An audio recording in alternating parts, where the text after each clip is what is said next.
반갑습니다. 배겠습니다. 이번 시간에는 나스 서버의 부하에 관련해 가지고 한번 말씀을 드려보도록 하겠습니다. 우리가 일반적으로 나스 서버를 사용을 하다 보면 점점 이렇게 늦어져 가지고 어느 순간에는 거의 접근하기 어려울 정도로 디스크 사용량과 볼륨 사용량이 거의 95%에서 100%까지 사용하는 경우들이 발생이 되죠.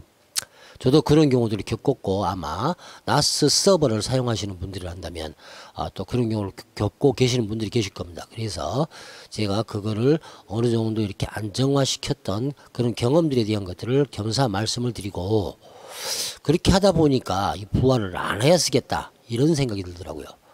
그래서 그거를 나누기 위해서 서버를 2개를 세팅을 해 가지고 이렇게 거기에다가 각각의 서버 패키지 프롬들을 따로 설치해서 운영하는 세팅법까지 한번 말씀을 드려보도록 하겠습니다. 자, 우리가 나스 서버의 각각의 자원 사용량을 체크하고 확인할 수 있는 게 바로 이제 리소스 모니터죠. 저 같은 경우는 이 리소스 모니터를 통해 가지고 많이 이렇게 체크하고 확인을 했던 부분인데, 지금 저 같은 경우 CPU가 2%, 6% 왔다 갔다 하고 있고요. 메모리 42%, 디스크 2%, 1%대까지 이렇게 어느 정도는 안정적으로 사용을 하고 있는 형태입니다. 그러면 이렇게 이제 안정적으로 이 정도가 안정적으로 사용되는 형태인데, 이거보다 더 이 급격스럽게 이상한 증상을 보이면서 늘어나는 게 바로 이제 디스크와 볼륨 사용량, 그 다음에 메모리 사용량이 급격하게 늘어나고, 이런 어떤 형태가 됨으로써 이제 시스템이 다운될 정도로 되게끔 하는 그런 원인을 제공해줬던 패키지들에 대한 패키지 프롬들에 대한 것들을 몇 가지를 이렇게 말씀을 드리도록 하겠습니다. 자, 저 같은 경우는 설치되어 있는 그런 어떤 패키지 프롬들이 이렇게 거의 많이 설치가 되어 있습니다. 거의 서버용 패키지는 거의 다 설치를 제가 했고요. 그 외에 응용 프롬들도 동영상 관련 백신까지 설치를 해놓은 상태죠.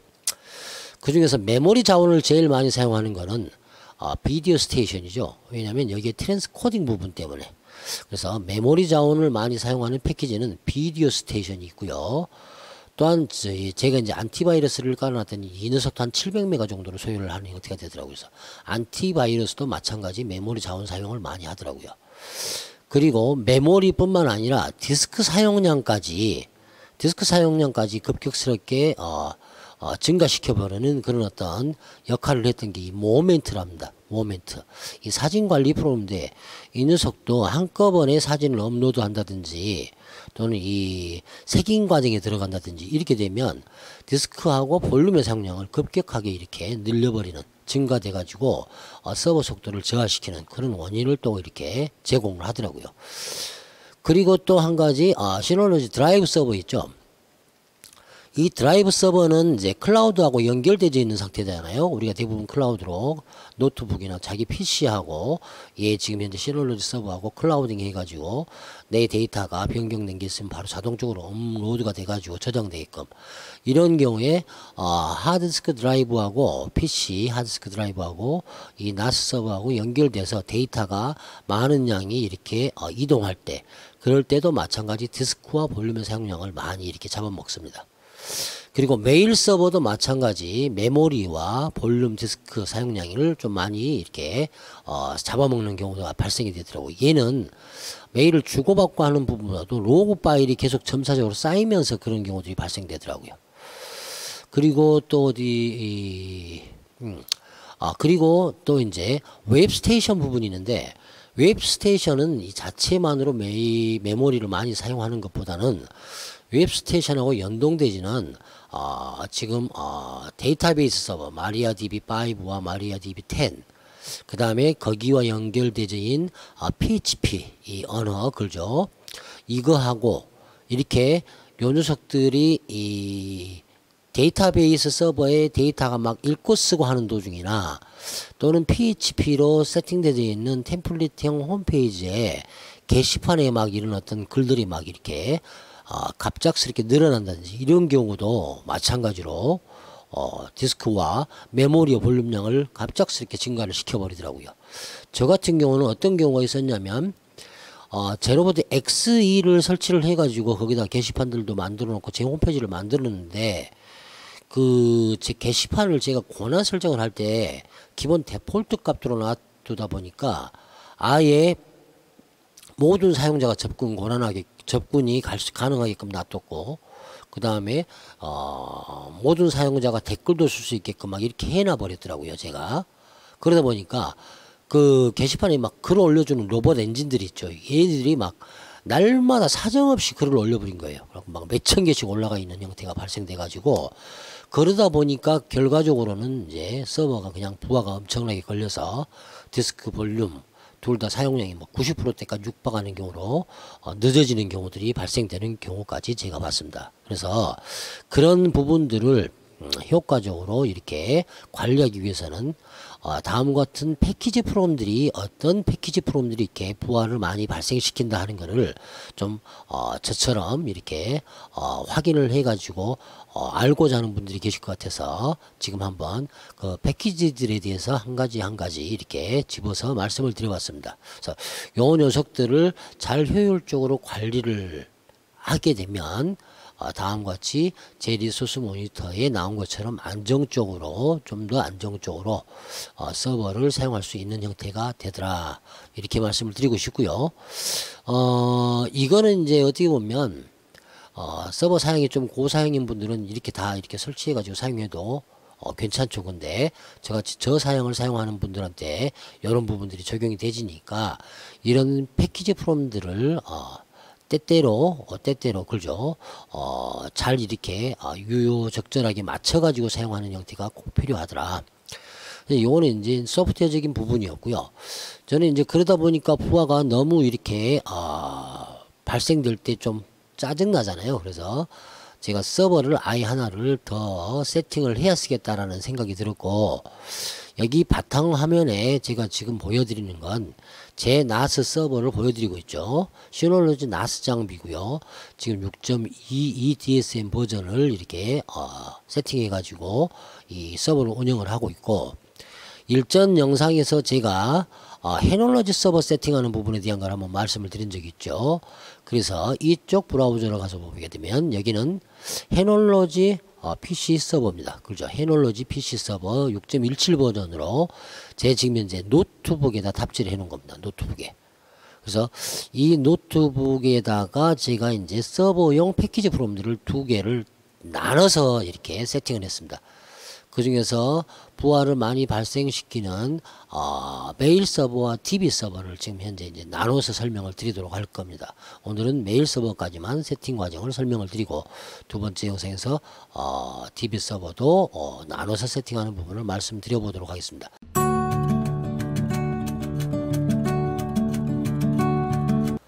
자, 그러면 그 다음 작업으로 어떤 작업을 해줘야 될까요?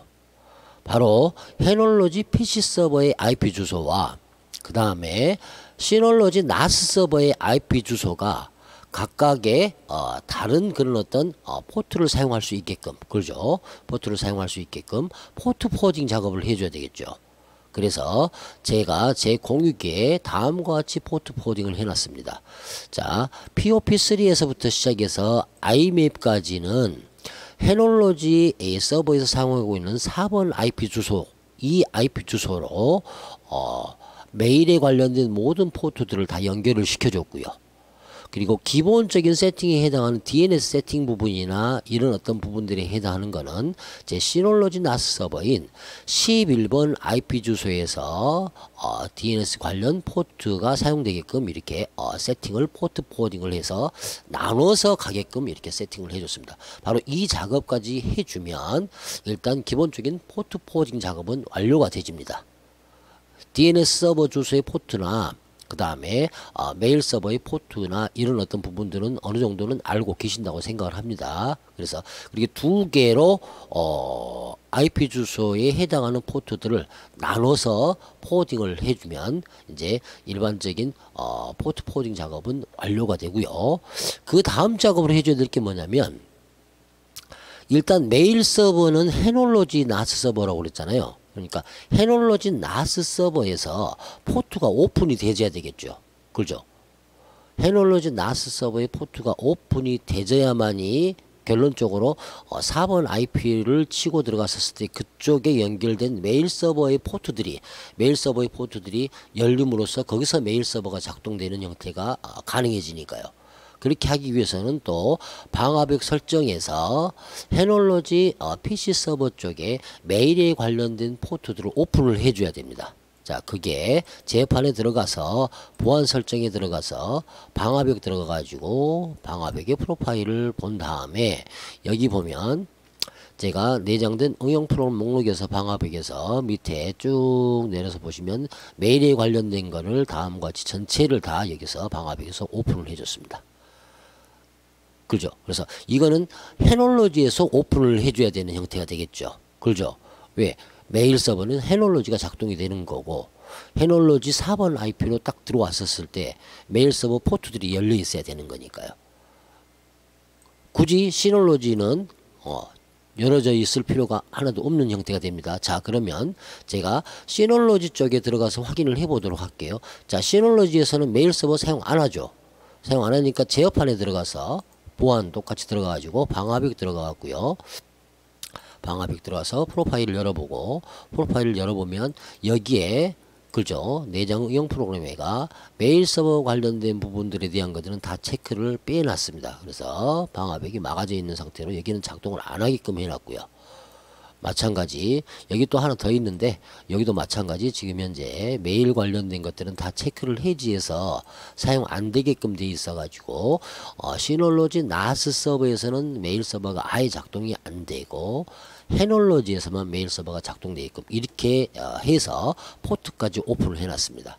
이제 포트가 오픈이 정상적으로 되는지를 꼭 확인을 해야 됩니다. 그래서 포트가 오픈되는지 제가 여기서 이제 확인을 한번 해봤습니다. 자, 110번 포트 체크 한번 해보면 그죠? 메일에 해당하는 110번 포트 오픈되어 있다고 나오고요. 자, 보내는 메일 서버, 받는 메일 서버 둘 다 이렇게 오픈이 되어 있어야만이 메일이 정상 작동 되지도록 되겠죠. 그죠? 자, 이렇게 해주고 이제 계정은 메일에 사용된 계정은 기존에는 시놀로지에서 사용했지만 이제는 메일 서버가 아예 옮겨갔기 때문에 메일 계정을 어디에서 세팅을 해야 될까요? 제가 해놀로지에다가 다음과 같이 홈스에 해놀 유저로 해가지고 계정을 하나를 이렇게 생성을 해놨습니다. 이 만들어 놓은 메일 계정을 통해서 메일 서버에 접근을 하도록 할 겁니다. 자, 메일 서버는 이미 기 탑재가 다 되어 있다고 그렇게 말씀을 드렸기 때문에 여기서 메일 서버 부분에 대한 거 세팅 부분만 몇 가지만 확인해 보고 가도록 하겠습니다. 메일 서버를 처음 이렇게 실행을 해준 다음에 SMTP, IMAP 그죠? 요 부분 세팅한다고 제가 일전 제 메일 서버 영상에서 설명을 드렸죠. 그래서 여기 SMTP에서 모든 부분 활성화를 체크를 해준 다음에 기본적으로 사용하는 건 이제 25번 포트를 사용해서 가는 형태로 가고 제일 중요한 게 이제 호스트 이름을 베이스21.kr 기본 시놀로지에 있는 도메인을 사용하는 형태로 지정을 해주면 됩니다. 여기다가 베이스21.kr을 그대로 쳐주는 거죠. 기존에 했던 메일 서버 영상하고 똑같은 형태로 이렇게 적용이 되지는 겁니다. 그 다음에 IMAP도 그냥 POP3 활성화를 해주는 거죠. 나머지 뭐 TSL이나 또는 뭐 SSL까지 다 저는 이제 체크를 해서 사용한다 했죠. 그래서 메일 서버에서는 SMTP 부분과 그 다음 POP3 부분에 대한 것들을 활성화를 해주고 여기에 호스트 네임을 기본 시놀로지에 세팅되어 있는 DNS 그죠? 그쪽 부분에 연동을 시켜주는 형태로 해서 메일 서버 세팅을 이렇게 끝내는 형태가 됩니다. 자, 이제 메일 서버가 세팅이 완료가 되었기 때문에 메일 스테이션을 가동을 해서 우리가 한번 테스팅을 해봐야 되겠죠. 그래서 자, 메일 스테이션을 제가 한번 실행을 해보도록 할게요. 메일 스테이션을 열게 되면 라운드 큐브가 열리는 거죠. 당연히 뭐 이제 이거는 제 서버 관리자에서 사용하는 거니까 아직 DNS 세팅을 안 했고 그래서 4번에서 열리는 게 확인이 되질 겁니다. 그래서 아까 해놀 유저로 접근을 한번 해서 메일을 주고받고 테스팅을 해보도록 하겠습니다. 그죠?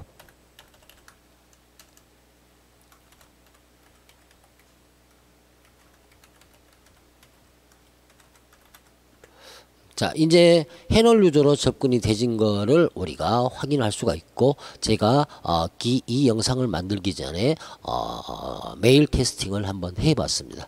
자, 한번 메일을 이렇게 보내야 되는데, 메일 보내기 이전에 라운드 큐브에서도 세팅할 게 있죠. 어떤 게 있습니까? 여기 설정 메뉴에 들어가서 신원 부분에 자기 메일 주소를 등재를 해주는 거죠. 여기에 신원을 확인할 수 있게끔요. 그래서 아까 그 해놀로지에서 만들어 놓은 메일 계정 골뱅이 지금 시놀로지에 세팅되어 있는 DNS 주소 이렇게 해가지고 메일이 만들어지는 형태가 됩니다. 그래서 해놀 유저 골뱅이 베이스 21.kr로 사용하는 형태가 되고, 메인 그런 어떤 베이스 21.kr 뭐 또는 베이스 21 골뱅이 뭐 자기 베이스 21.kr 이런 것들도 계정만 만들어주면 같이 사용이 가능한 형태가 될 거고요. 이렇게 해서 내 메일 주소를 여기서 이제 먼저 확인을 해주면 될 거고, 그 다음에 여기도 이제 SMTP 설정을 해줘야 됩니다. 그래서 SMTP 설정에 들어가서 보게 되면 기본적으로 SMTP 서버를 베이스 21.kr로 지정을 해주고 25번 포트를 지정해 준 다음에 사용자 유저가 해놀로지에서 만들었던 해놀 유저 그죠? 그 다음에 거기에 해당하는 패스워드를 해주고 저장을 해주면 이제 라운드 큐브에서도 모든 세팅이 완료가 되지는 겁니다. 그리고 이제 한번 메일 테스팅을 해보도록 하겠습니다. 자, 메일 테스팅을 하기 위해서 작성해 가지고 제가 해놀 유저 골뱅이 베이스 21.kr에서 제 네이트원 메일로 메일을 한번 보내보도록 하겠습니다.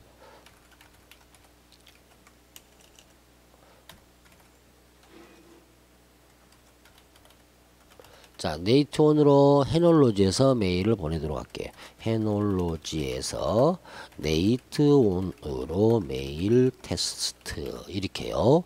이렇게 해서 네이트원 쪽으로 메일을 보내도록 하겠습니다. 이렇게 하면 이제 성공적으로 메일이 보내졌다 하고요. 보낸 편지함에 여기 지금 보내진 게 확인이 되지죠. 그렇죠? 자, 그게 다음과 같이 이제 메일이 도착했다고 이렇게 나옵니다.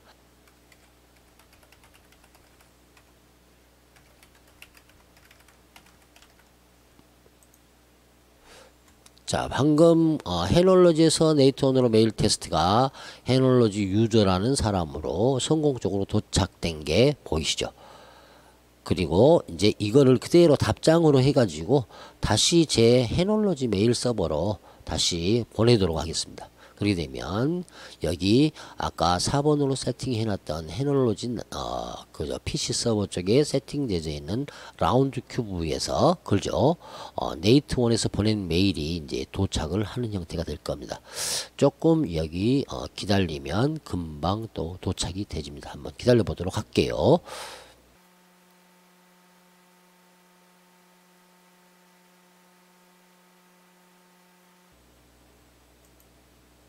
자, 여기 도착된 게 보이죠? 예. 이렇게 해서, 시놀로지 나스 서버의 전체 패키지, 서버 패키지들을 다 설치해가지고 사용하는 것보다는 다음과 같이 메일 서버 부분이나 부하가 많이 걸리는 DB 서버 부분이나 이런 어떤 패키지만 따로 떼가지고 해놀로지 서버에다가 세팅을 해가지고 부하를 이렇게 나눠주는 형태로, 하는 과정을 한번 설명을 드려봤습니다. 이거는 어떻게 보면 이렇게 정석적인 방법이라 할 수 있는 형태는 아닌 것 같아요. 뭐 제 나름대로 상식적으로 이렇게 부하가 분산됐겠다라는 그런 어떤 생각을 하는 건데 뭐 이렇게 세팅해서 사용이 가능하다 하는 거를 보여드린 거고, 이 영상이 또 도움이 됐으면 좋겠고요. 보시는 분들한테 도움이 또 되셨다면 구독, 좋아요, 알림 설정 이렇게 좀 해주시고 그러시면 저도 많이 또 힘이 돼서 더 좋은 영상으로 찾아뵐 수 있을 것 같습니다. 이번 시간에는 시스템에 부하를 많이 주는 그런 어떤 패키지 프로그램들에 대한 것들을 이야기를 드려보고, 그 다음에 부하를 나누기 위해서 해놀로지 나스 서버와 시놀로지 나스 서버, 해놀로지 PC 서버와 시놀로지 나스 서버를 두 개로 세팅을 해가지고 메일 서버는 해놀로지로 옮기는 형태로 세팅해서 메일이 정상적으로 보내지고 받아지고 하는 것까지 한번 해봤습니다. 아무튼 긴 시간 영상을 봐주셔서 감사하고요. 다음 또 두 번째 영상에서는 데이터베이스 서버를 해놀로지로 세팅하는 과정을 말씀을 드려보도록 하겠습니다. 이상 영상을 마치도록 하겠습니다. 감사합니다.